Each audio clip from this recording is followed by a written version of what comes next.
for today, I think what I'm going to do is give you two half homilies. First, I want to explain and give you a little illustration on what is actually happening in at least a part of this gospel reading. From there, then I will talk about, what that means in a more universal spiritual sense. Okay?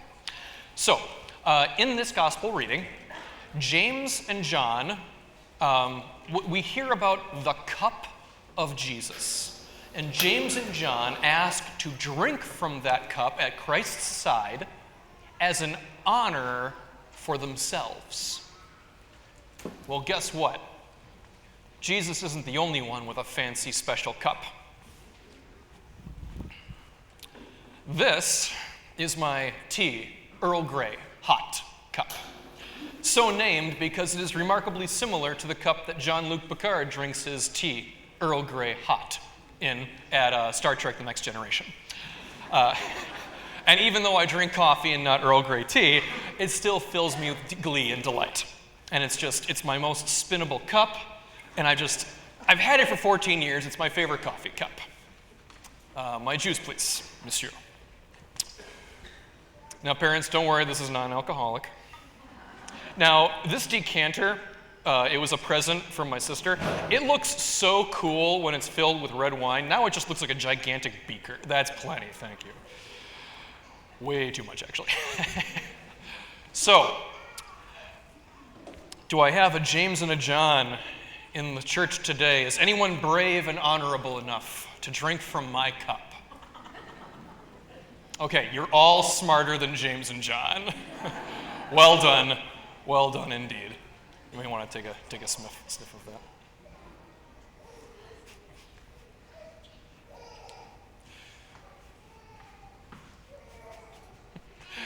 It's sauerkraut juice. It is liquefied fermented cabbage. It's basically a cup of liquid torture.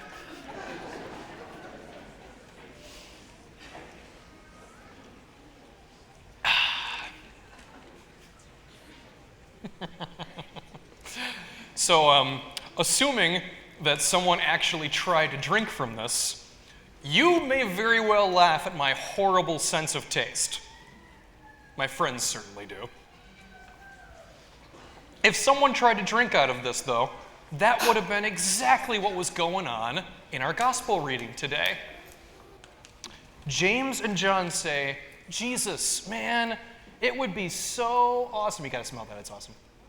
It's horrible, I know. Don't drink this. James and John say, Jesus, it would be so great if we could drink out of your cup. And Jesus goes, that might not be such a great idea. My cup is a cup of suffering. And Jesus gives James and John a little lesson against being too eager to jump into things that may have a higher price than we're aware of at first. So that's what's going on in the gospel. What does this mean in that universal spiritual sense of the word? Well, it means that the cup of suffering is the cup of glory, okay? There aren't two cups. There's not a cup of glory and a cup of suffering. You don't get to chug out of one and sip out of the other. There's one cup. Our glory and our suffering in this life comes from the same place. A few years ago, actually, I was watching a show, not appropriate for kids, so I will not tell you the title, but the old selfish king said to his friend, "When I was younger, I thought that being king meant I could do whatever I wanted." And even then, not thinking about this gospel, I thought, how unwise are you? That's not at all what it means to be a king. And the reason I mention it today is it's a pretty good example of the failure to understand that all glory comes with a helping of suffering. No one can just do whatever they want without consequence. That's trying to drink from the cup of glory without the suffering, and that doesn't happen. That doesn't work that way. If you work a job 9 to 5, Monday through Friday, you are not free to do whatever you want. You got to show up to work on time or you will be fired. If you are self-employed, you are not free to do whatever you want. You need to keep your business going, because if you don't do the work, no one will. If you are homeless, you can't just do whatever you want. There are whole places in the city you're just not allowed to go into. It's sad but true. It's even true for kings and presidents. Sure, they have a ton of glory, but they have a kind of suffering that you and I can barely imagine. It's even true for Jesus. He had glory, but you better believe he had a whole lot of suffering to go with it. So what's my point here? We need to accept the suffering and the glory that comes to us in this life. Now, we can control how we respond to it, okay? We can deal with our suffering poorly, or we can deal with it well. We can handle our glory with humility or with vanity. But either way,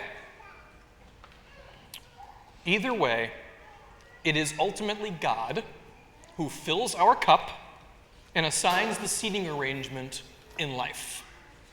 The problem with James and John today is they tried to have a double portion of glory by sitting at Christ's side and drinking from his cup, even before they realized what was in the cup in the first place: suffering. So to sum up my point in one sentence, all of us, whether we're James, John, a disciple, or a Cedarburgian, we need, that's not funny. We need to prepare our hearts and our minds for the glory and the suffering that God and God alone has in store for us today. And you need to get this away from me. And for those of you concerned about the babies, I do have a breath mint that I'm going to be taking now.